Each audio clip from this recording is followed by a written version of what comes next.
Drive for Tomorrow, what do our viewers need to know about it? The viewer needs to know that traffic crashes are the #1 cause for teenage deaths, and to combat that, we're bringing in educated, trained professionals to teach safety driving to our youth. And what are the big safety driving tools that they're going to be teaching? Well, we have a simulated rollover, we have a seatbelt convincer, we'll have golf carts with the kids driving about 5 to 7 miles per hour and attempting to text and drive. That really wakes the youth up, and they realize how dangerous it can be to text and drive. So kids are going to be able to get into something and literally feel what it's like if their car rolls over? No, they won't be able to get into the rollover simulator, but the seatbelt convincer, the kids will be able to sit in there. It has a seat. It goes at about 5 to 7 miles per hour for about 5 to 7 yards or so. Then it hits the end, and they can feel the impact like a real traffic crash. And it really does discourage them from driving fast and from not wearing their seatbelts. Good. As far as kids, how many schools are participating? Right now we have 15 Metro East high schools. We're expecting approximately 600 kids per day. And they will be coming to you? To the Gateway Center in Collinsville, Illinois from November 4th through the 7th. Basically each school picked a day to come.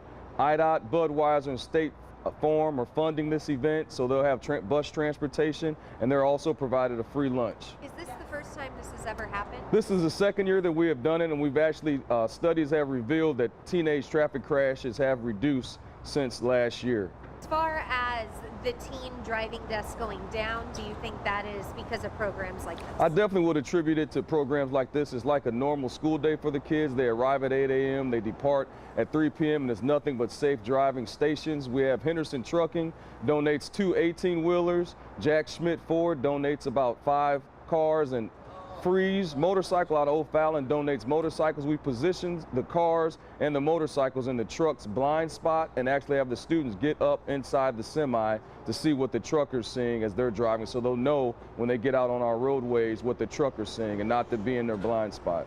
This sounds like a huge coordinated effort. How many weeks have you guys been preparing for this? This has took at least 8 months with about 5 to 7 people coordinating it. Wow.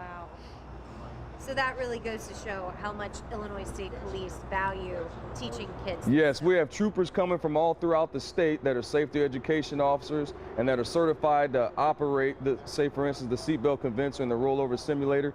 We have the St. Clair County Sheriff's Department sending officers, Madison County Sheriff Department, Collinsville, East St. Louis Police Department also sending officers to help. Will there be other things like this throughout the state, or is this only happening in the metro? They're doing it, it originated in Williamson County down around the Marion, Illinois area. They've also done one in Quincy, Illinois. They've done one in Peoria, Illinois, Chicago, Illinois, and in January, they're going to attempt to do one in Springfield, Illinois also. And then as far as ages, are these 16-year-olds, 15-year-olds? 9th grade through 11th graders. Some of them have already taken driver education classes, but the majority of them have not yet. All right, anything else for Drive for Tomorrow that you would suggest? Just also how we have them get on the tricycles and ride with the impaired goggles so they see the effects from drinking and driving. Okay.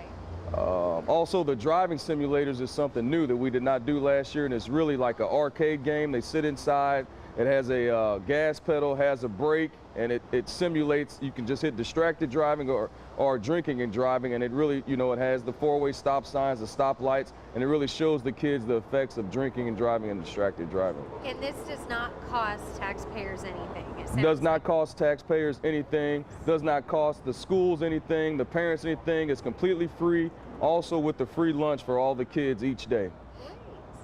It'll be in the month of November. We'll be having several details, 5 to 7 officers and a supervisor looking for seatbelt violators, children that are not properly restrained in child seats, and just any traffic violation, whether it's speed, impaired drivers. We'll be out strongly enforcing the traffic laws. Okay. Anything else that people need to know about this? Just, we're really trying to crack down on the phone usage. That's our big thing now. 5 to 7 years ago, it was seat belts. the compliance was not up. Now the compliance is up drastically, but the cell phones, the compliance is not up at all. It's just hard for us. Sometimes we're in traffic. It's hard for us to turn around, or sometimes we're responding to a call that's of more priority, but we're really cracking down and conducting special details just to pull people over for the cell phone violations. Perfect.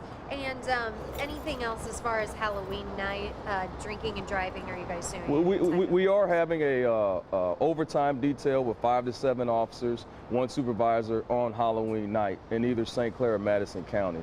With troopers out there, they won't be responding to any calls unless it's an emergency. Other than that, they're out there strictly to look for people violating traffic laws.